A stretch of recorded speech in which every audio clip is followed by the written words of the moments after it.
Welcome back to the channel, glad to have you here. If you've ever bought one of these basil plants from the store, you'll probably notice that they look healthy at first and then they suddenly wilt and die after just a few days. And that is because store-bought basil is actually containing many seedlings that are tightly packed together in one tiny pot. So today I'll show you exactly how I separate each seedling and replant them in my garden for strong, long-lasting basil that keeps growing all season long. And trust me, once you try this method, you'll never buy basil the same way again.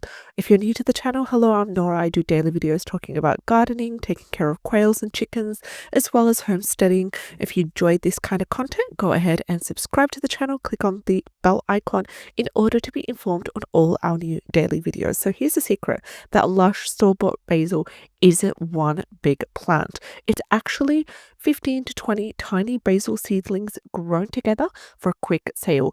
Their roots are suffocating, they're fighting for nutrients, and that is why they collapse so quickly once you bring them home. So what we're really going to do is give each little basil its own space, its own sunlight, and a chance to thrive naturally. So first of all, the first step is we want to prepare the basil. So first, I want you to go ahead, remove the basil from its pot carefully. You can go ahead and soak the roots in a bowl of water if you're dealing with dry soil for about 5 to 10 minutes. What this does is it helps to loosen the soil and untangle the roots without breaking them. Then you can, with your fingers, I want you to gently separate each seedling one by one. Don't rush this part. You'll notice some seedlings have thinner roots, some are even stronger. We'll plant them all just differently spaced. So if your root snaps a little, don't worry. Basil is very forgiving. It usually bounces back with proper care. If it dies off, then you can just be able to discard it, or you can even let it dry on the soil, and with time it will be used as some sort of, nitrogen-based little mini boost for the plant. Also, step 2 is preparing the garden bed. This is really important because basil loves well-draining, rich soil with plenty of sunlight. I loosen the top 20 centimeters of soil and then I mix 3 things. 1 part compost. If you don't have compost, you can use warm castings. Also, 1 tablespoon of soil of slow-release organic fertilizer. And as an option, a sprinkle of crushed eggshells for calcium. And then you start to level the bed, you plan the spacing. Basil plants need about 25 centimeters, 10 inches between each one, and that space allows the air to flow. It really prevents fungal problems later on as well.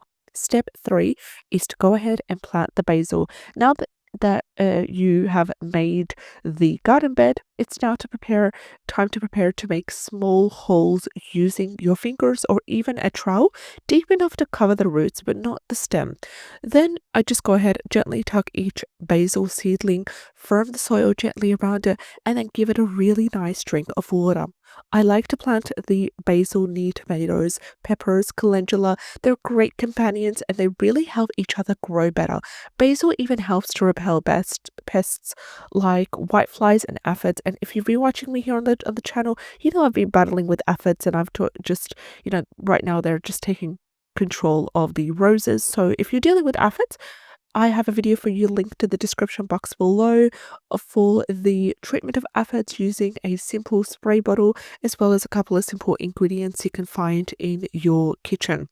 So if you only keep your basil in pots, don't overcrowd them. 1 or 2 plants per pot is more than enough. Otherwise, you'll end up with weak, spindly stems. Now, with that being said, let's go to my favorite part, the basil fertilizing routine.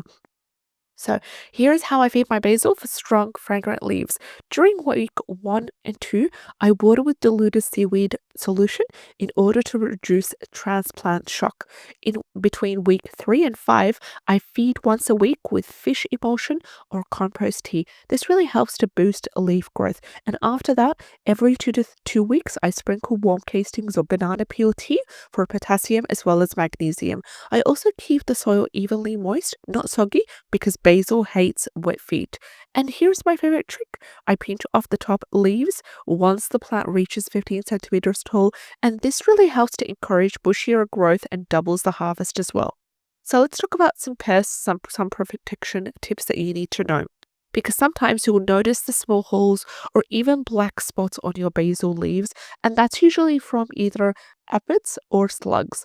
In order to help to both serve as a preventative and as a protection and as a treatment for this, I spray mild neem oil or a strong deconcoction of garlic put in a spray garlic water every 7 to 10 days, especially after rain. During the hot afternoons, I protect young basil with light shade cloth or grow it near taller plants for filtered sunlight, and the taller plants will provide a little bit of a shade as well. And the best basil flavor comes from plants growing in full morning sun with partial afternoon shade, and that's the trick right here. Now let's talk about harvesting and regrowing basil. So in order to harvest, always pinch at the top, just above a leaf node. Never cut at the bottom because it weakens the plant, and within about a week, you will start to notice two new stems forming, growing where you've pinched. And this is how I get continuous basil harvest all season long, from one store-bought basil plant turned into 10 or more strong, healthy ones. And that is how we turn a single supermarket basil into a whole garden bed full of flavor. Also, the way to fertilize it is, the way to propagate it is I just simply cut the stem just above the node and remove the lower leaves, put it in a jar of clean water, and then wait about a week or so, refill the water every time it's gone low, and within about a week and a half, 2 weeks maximum, you will get that stem to have formed the roots, and then you can transplant into the soil and you have a new basil stem. And try it for yourself. It's actually one of the easiest ways to save money and grow your own fresh herbs at home.